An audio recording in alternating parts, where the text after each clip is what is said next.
Welcome back viewers. इस video में हम गूगल वेब मास्टर टूल्स के अंदर गूगल इंडेक्स को जो है डिस्कस करेंगे, जिसमें तीन ऑप्शन आपके पास आ जाते हैं, तीन लिंक्स है।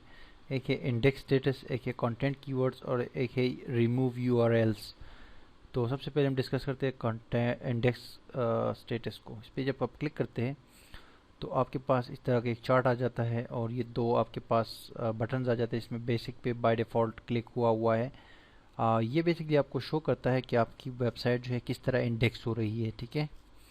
और इसके ग्राफ भी आपको शो कर रहे हैं। तो साइट जो है ये कब से स्टार्ट हुई, 0 पेजेस इंडेक्स हुई थी इस 2000 दिसंबर 2013 में। फिर क्या हुआ कि 13 पेजेस इस दिन को, 17 पेजेस, फिर ये इंडेक्सिंग पहुंचते पहुंचते पहुंचते पहुंचते यहाँ तक पहुंच गई कि अभी इसकी टोटल जो है 2 दिन पहले या 4 दिन पहले जो है टोटल इसके 43 पेजेस जो है सर्च इंजन में या गूगल में इंडेक्स हो चुके हैं। इस वेबसाइट ये जो वेबसाइट है onlinetutoring.com, ठीक है जी। तो यहाँ पर आप अपनी वेबसाइट के इंडेक्सेशन देख सकते हैं। अगर आपके पेजेस इंडेक्स नहीं हो रहे तो दैट्स मीन के कुछ प्रॉब्लम है। अगर 1 महीना या 2 महीने आपकी साइट के हो चुके हैं और अभी तक उसके पेजेस इंडेक्स नहीं हो रहे, तो यहाँ से आप इस टूल की मदद से चेक कर सकते हैं। और अगर हम एडवांस में जाएंगे, इसमें एक एडवांस का भी टैब दिया हुआ है, इस पर अगर हम क्लिक करते हैं तो हमें ये भी बता दिया जाएगा कि रोबोट्स जो है ना, robot.txt फाइल जो है उसने कितने पेजेस को ब्लॉक किया है। तो 43 तो इंडेक्स हो चुके हैं, क्राउल हो चुके हैं, फिर इंडेक्स हो चुके हैं, लेकिन 2 पेजेस जो है और रोबोट्स ने ब्लॉक भी की है। ये देखिए, आपको स्टेप बाय स्टेप बताया जाएगा कि टोटल जो 43 पेज है उसमें 2 रोबोट्स ने ब्लॉक की है, जो कि मैं भी कुछ ऐसे पेजेस होंगे जो हमारे टेक्स्ट फाइल में जो है वो मौजूद होंगे, तो वहाँ से हमने उनको ब्लॉक किया होगा। अब ये तो सिंपली इंडेक्सेशन का वो है। कंटेंट कीवर्ड्स पे अगर हम आते हैं तो इसमें आपके जो कंटेंट होते हैं ना, आपके साइट के अंदर जो कंटेंट है, जो अब मेरी ये साइट है onlinetutoring.com, तो ये तकरीबन वेब डेवलपमेंट के हवाले से है। तो इसमें टोटल करें कि वो कीवर्ड्स कौन से हैं सबसे ज़्यादा, तो पहले नंबर पे PHP है, फिर ट्यूटोरियल्स है, फिर वीडियोस है। लेकिन इससे आपको आइडिया इसलिए ज़्यादा नहीं मिलता क्योंकि ये 1 वर्ड कीवर्ड्स है। अगर आप इसमें पे ये क्लिक करते हैं ना, साथ में लिखा हुआ है 2 वेरिएंट्स या 3 वेरिएंट्स, इस पर अगर आप क्लिक करते हैं तो आपको मज़ीद आइडिया मिल जाता है, ठीक है। जिसे कि इसके लिए जो वीडियोस, यानी गूगल ने वीडियोस को फाइंड किया इन पेजेस पे।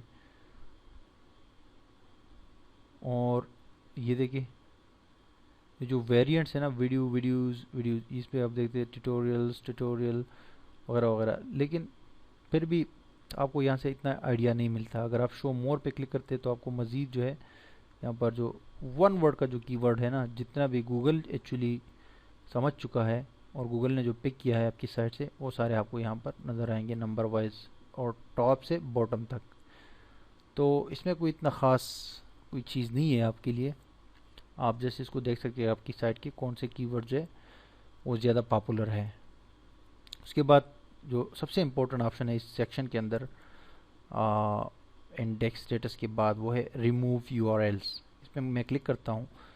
रिमूव यूआरएल्स एक ऐसा टूल है जिसकी मदद से आप अपनी वेबसाइट के पेजेस को सर्च इंजन के इंडेक्स से रिमूव कर सकते हैं, ठीक है जी। कैसे? अब यहाँ पर अगर इसका सिंपल ये टेक्स्ट हम, ये गूगल ने जो लिखा है अपनी तरफ से, ये हम अगर रीड करें तो लिखा हुआ है use robots.txt file robots.txt to specify how search engines should crawl your site or request removal of URLs from Google search result.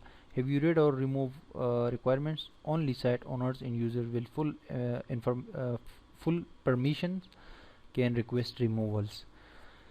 बात यहाँ पर ये हो रही है कि गूगल आपको सजेस्ट कर रहा है कि जो आपका robots.txt फाइल है ना, उसमें आप स्पेसिफाई करें कि हमारा जो रोबोट है, जो क्राउलर है, वो कौन से पेजेस को क्राउल करे और कौन से को ना करे। बोलते ये आपका काम है। लेकिन अगर वो आपने स्पेसिफाई उसमें नहीं किए थे और हमारे क्राउलर ने पेजेस को क्राउल कर लिया है, तो अब आप उनको चूँकि जब पेजेस क्राउल हो जाते हैं तो फिर वो इंडेक्स भी हो जाते हैं, लाजमी बात है।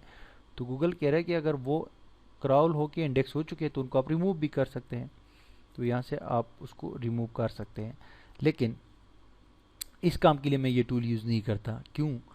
कि उस काम के लिए अगर आपके कुछ पेजेस जो आप नहीं चाह रहे कि वो इंडेक्स हो जाए, वो इंडेक्स हो गए, तो उसको डी इंडेक्स भी कर सकते हैं। लेकिन इस टूल को मैं जो यूज़ करता हूँ वो मैं इसलिए यूज़ करता हूँ कि कोई पेज अगर हमारी वेबसाइट में नॉट फाउंड है या जिसको हम डिलीट करना चाह रहे हैं, कोई पुराना पोस्ट है या कोई आउटडेटेड हो गया है या बेकार हो गया है, उसको हमने अपनी वेबसाइट से डिलीट कर दिया।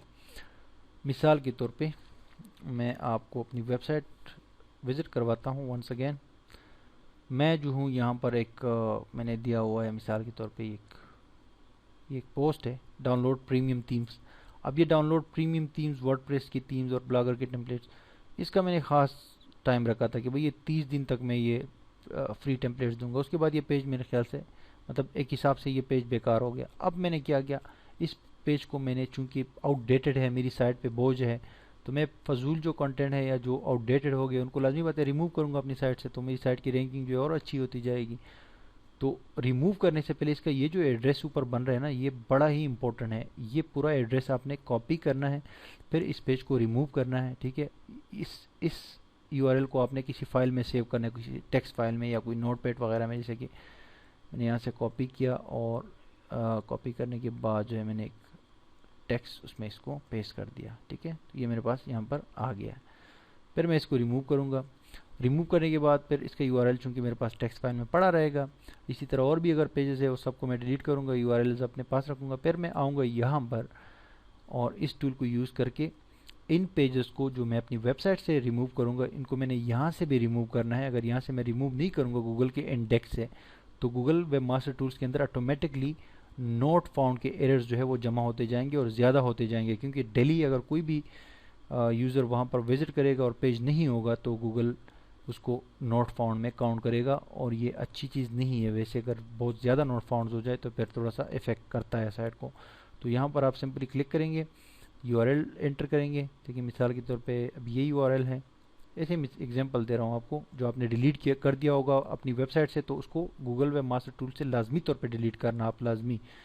और यहाँ पर मैं इसको पेस्ट कर दिया मैंने। अब कंटिन्यू पे क्लिक करता हूँ।